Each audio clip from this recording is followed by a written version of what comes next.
Greetings YouTube, welcome back to the channel. It is not often that I come to one of these videos so fast with a huge smile on my face like I have right now, but ELSA Bloodstone is one of my favorite champions in the game. She is almost criminally underrated in her class. You know, when I was asking feedback for the tier list, she made the top 10 technically of the skill class, but she was number 10.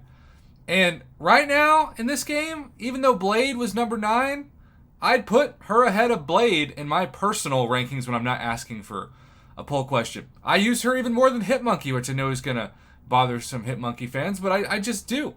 And obviously, in terms of utility for normal fights, especially something like this, she's got way more utility than Aegon. And so when I looked at this week's requirements for the objectives for the Eternity of Pain, I noticed that I could at least knock out 2 with ELSA. And she's just so much fun, and they made this fight pretty dang easy when you have ELSA. I used 2 revives. Now, for some people, that's 2 more than they care about because it only matters if you can one-shot these people. But I disagree.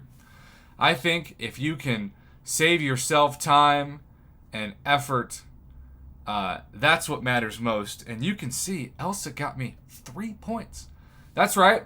I used 2 revives to get 3 points. The only thing I've got left is the Brain versus Brawn complete the Eternity of Pain Anger week 1 quest with the champion tagged as Psychic Shielding. Now, I always love to give you a thumbnail that has both claimed in there. So I am going to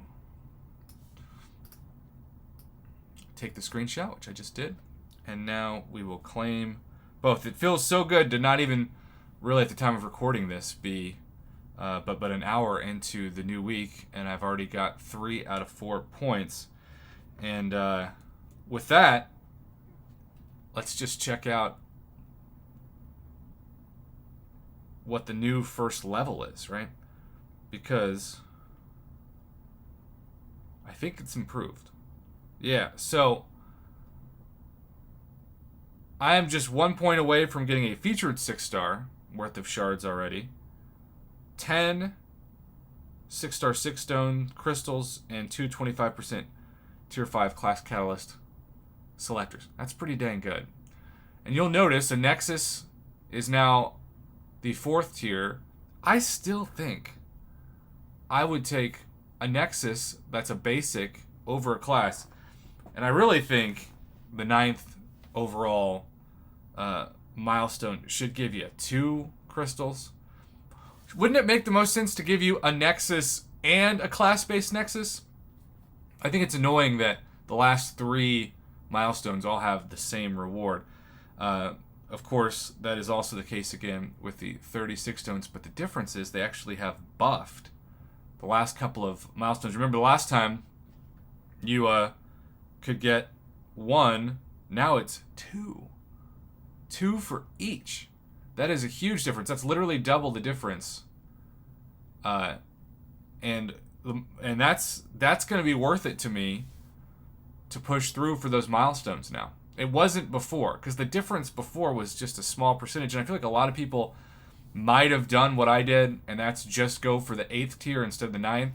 And Kabam's like, we gotta reassess our rewards. Now it's totally worth it, regardless of how many revives it takes.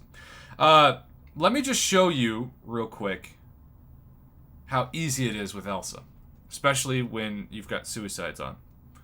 Now, I'm not saying this is going to be a one-shot, but you'll guaranteed get some damage down if you play like this. I really like how they've set up this fight this week. So, she's busted, or he's busted, after she busts into him, internet phrases. And you just start going ham, you know?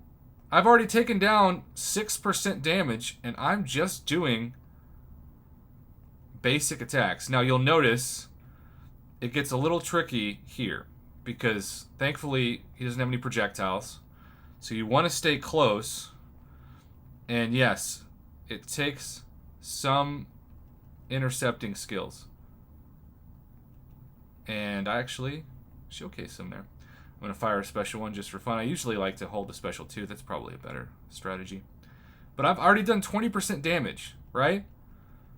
Very sensible. Brute Force can be a little annoying, but not like Bane. At least not to me. And I'm trying, there we go. I'm trying to bait the special too. The window to get good damage off is kind of small. As you can see, the indestructible and unblockable comes around fairly often. But I don't find it to be that exhausting.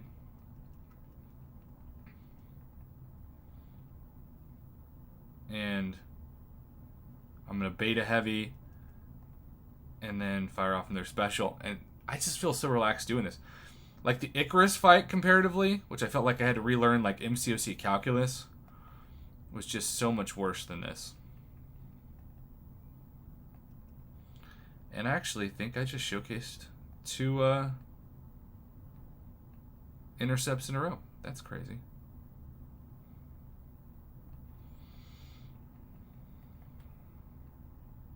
There's another busted. And yeah, you can see just doing well. Just doing really well.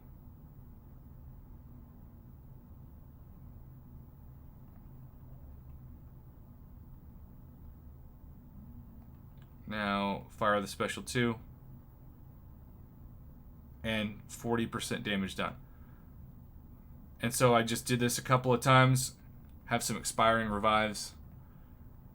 And my goal is always at least to get 40% health down. So this would absolutely qualify for a good enough run to me to keep going. But I know those of you out there only care about one-shots. And I respect it. And this is actually the irony of this. This is one of those rare times where, oh, no, I don't. Where I got more damage done on camera than I did off camera. But ELSA gets you 3 points this week. And that's awesome. I'm really excited about that. Well, I hope that this is able to help somebody. I know I'm not the best fighter, but if I'm able to help just one person with my tips on a fight, it's worth it. Our beloved Mama Bear, who only I think got a point in the first week last time. Mama, I don't know if you have ELSA, but like you can do it this week. This was made to kind of get people back into the swing of things, and I'm sure harder fights will be here. I saw Bishop's coming up. Yikes, I hate fighting Bishop. I actually kind of hate fighting Hercules, but in this case, it was sort of relaxing, actually. Not painful at all. Thanks for watching, YouTube. Have a good one.